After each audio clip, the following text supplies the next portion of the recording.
Welcome to the Deep Dive.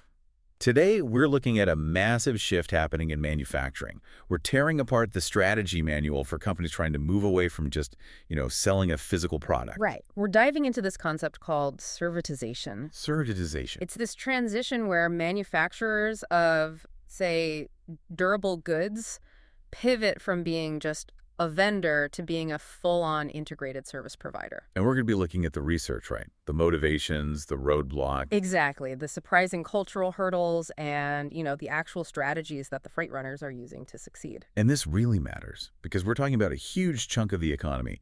Durable goods, think industrial machines. Things that last. That was something like 60% of U.S. industrial production back in 2001. And their real value isn't just that initial sale. Right. It's the entire life cycle. What the research calls the installed base, or ID. That's our focus today. Precisely. And making that shift is, it's a radical restructuring of the business. It's not just an add-on. So, if the potential here is so big, let's start with the why. What's the strategic rationale? Why are companies even attempting this incredibly difficult pivot?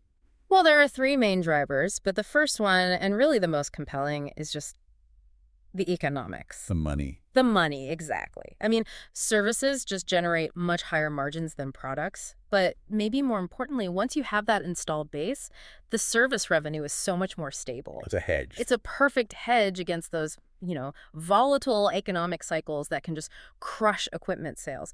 When the economy dips, people stop buying new machines. But they have to keep the old ones running. They absolutely must maintain the ones they already own.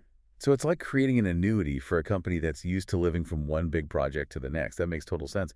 What about from the customer side? Is there pressure there? Oh, absolutely. That's the second driver. Pure customer demand. Your clients are facing just increasing technological complexity. And pressure to downsize, Yeah. focus on their own core business.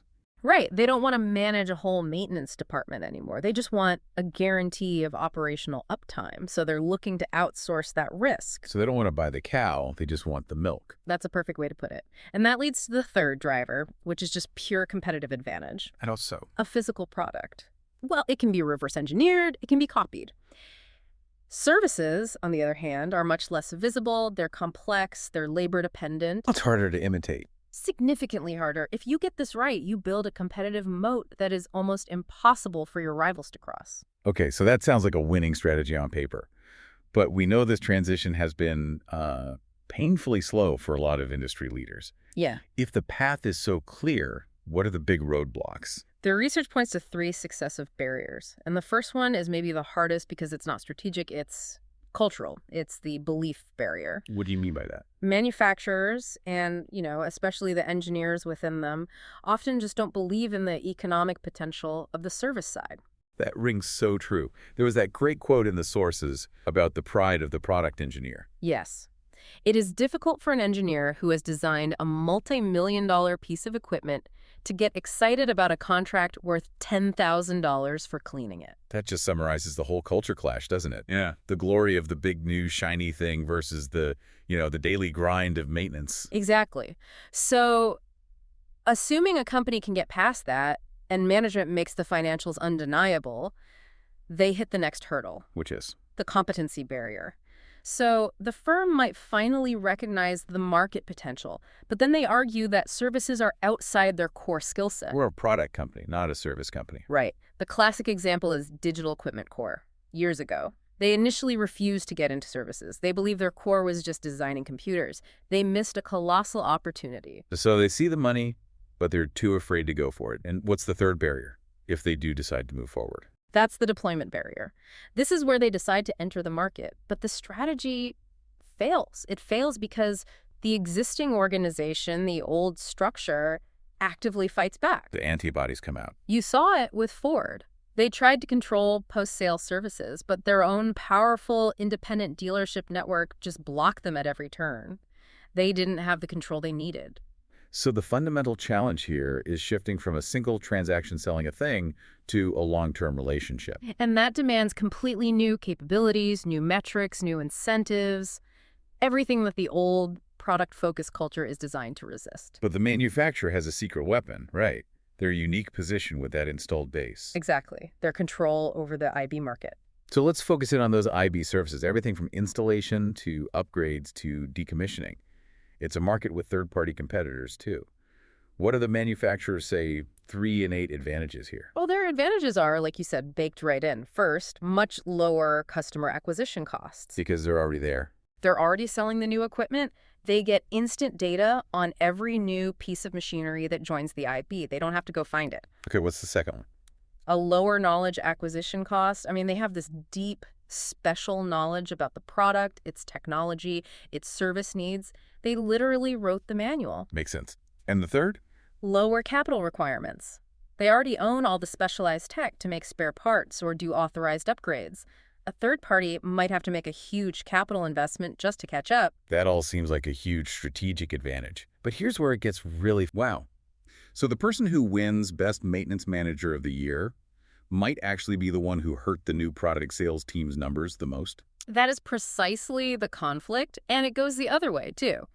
If the product engineers build a machine that's so durable, it lasts forever. You kill your future service revenue. Right. And balancing that act requires a level of integration and separation that most traditional firms just find impossible. So since the challenge is so systematic, the solution has to be too. Let's walk through the successful roadmap. The research shows a clear, sequential pattern. What is stage 1?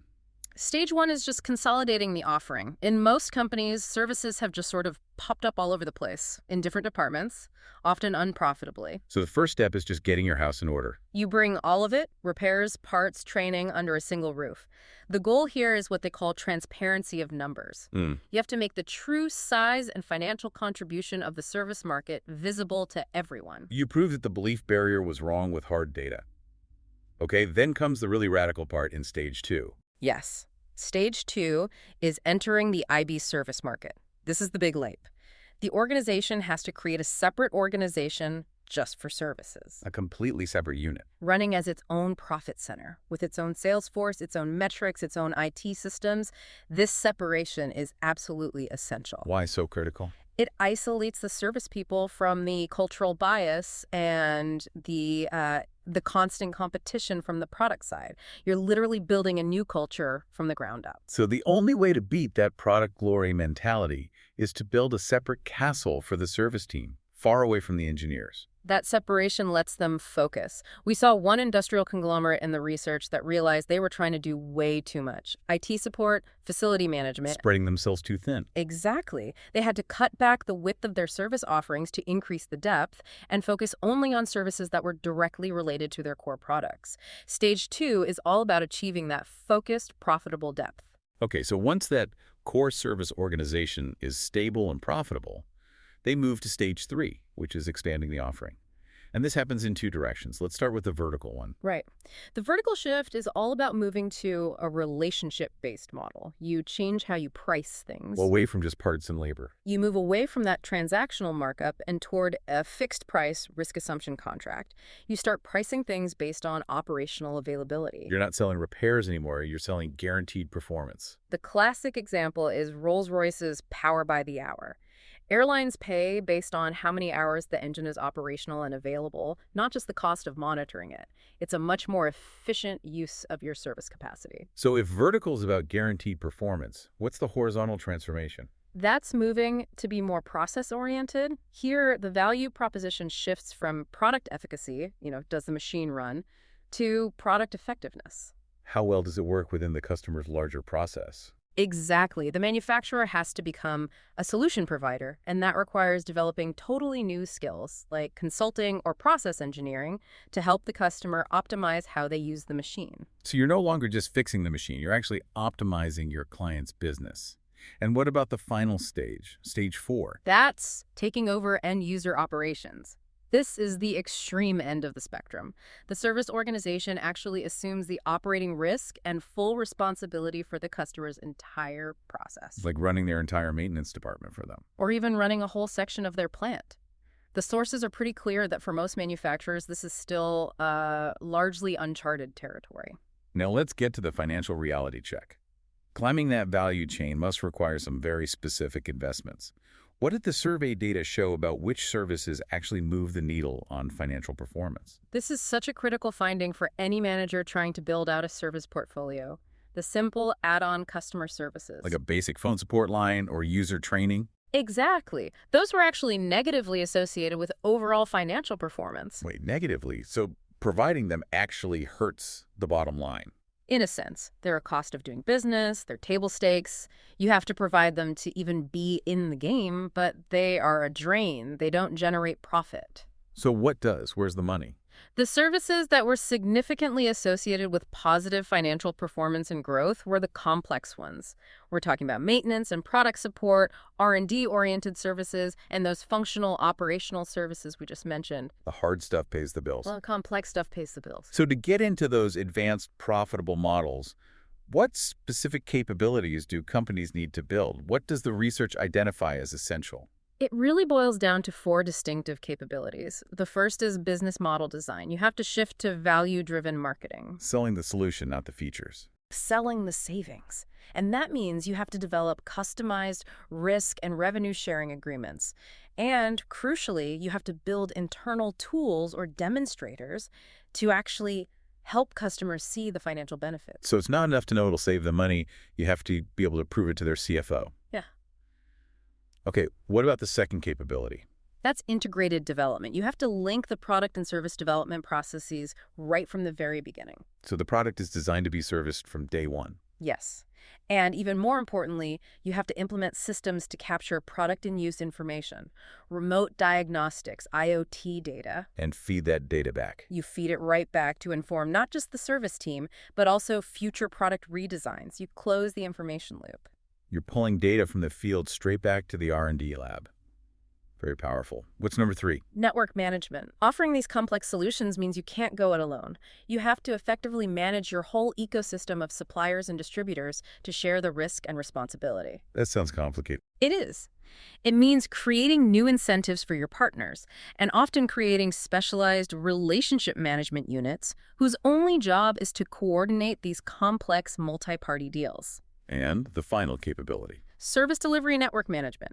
This is about managing the front line, the network that actually links to your customers. Your dealers, your distributors. Right. You have to get systematic about attracting partners with the right service skills, implementing really specialized training programs because these people used to sell machines and now they have to sell outcomes, and giving them strong support with advanced software and diagnostic tools. This deep dive really shows that this isn't some gentle evolution. The transition to services requires a deliberate, systematic, and frankly, a massive organizational transformation. Often including that complete split between the product and service teams, just to overcome those deep-seated cultural barriers. That's the only way to unlock the true financial potential of the installed base. And this research provides a clear navigational chart for managers who are facing this. We've detailed the stages, we've confirmed which services actually drive revenue, and we've outlined the 4 specific capabilities you have to build at each stage of the journey. Absolutely. The roadmap is clear, but the implementation is brutal. So here's a final provocative thought for you to consider. Given the extreme risk and the organizational demands of that final stage, stage 4, taking over a customer's entire operation, what specific attributes, maybe related to risk appetite or the regulatory environment, might determine the reasonable stopping place for a manufacturer on this continuum. When is it wisest to stop short of becoming a pure service provider? Something to mull over as you transition to your next task.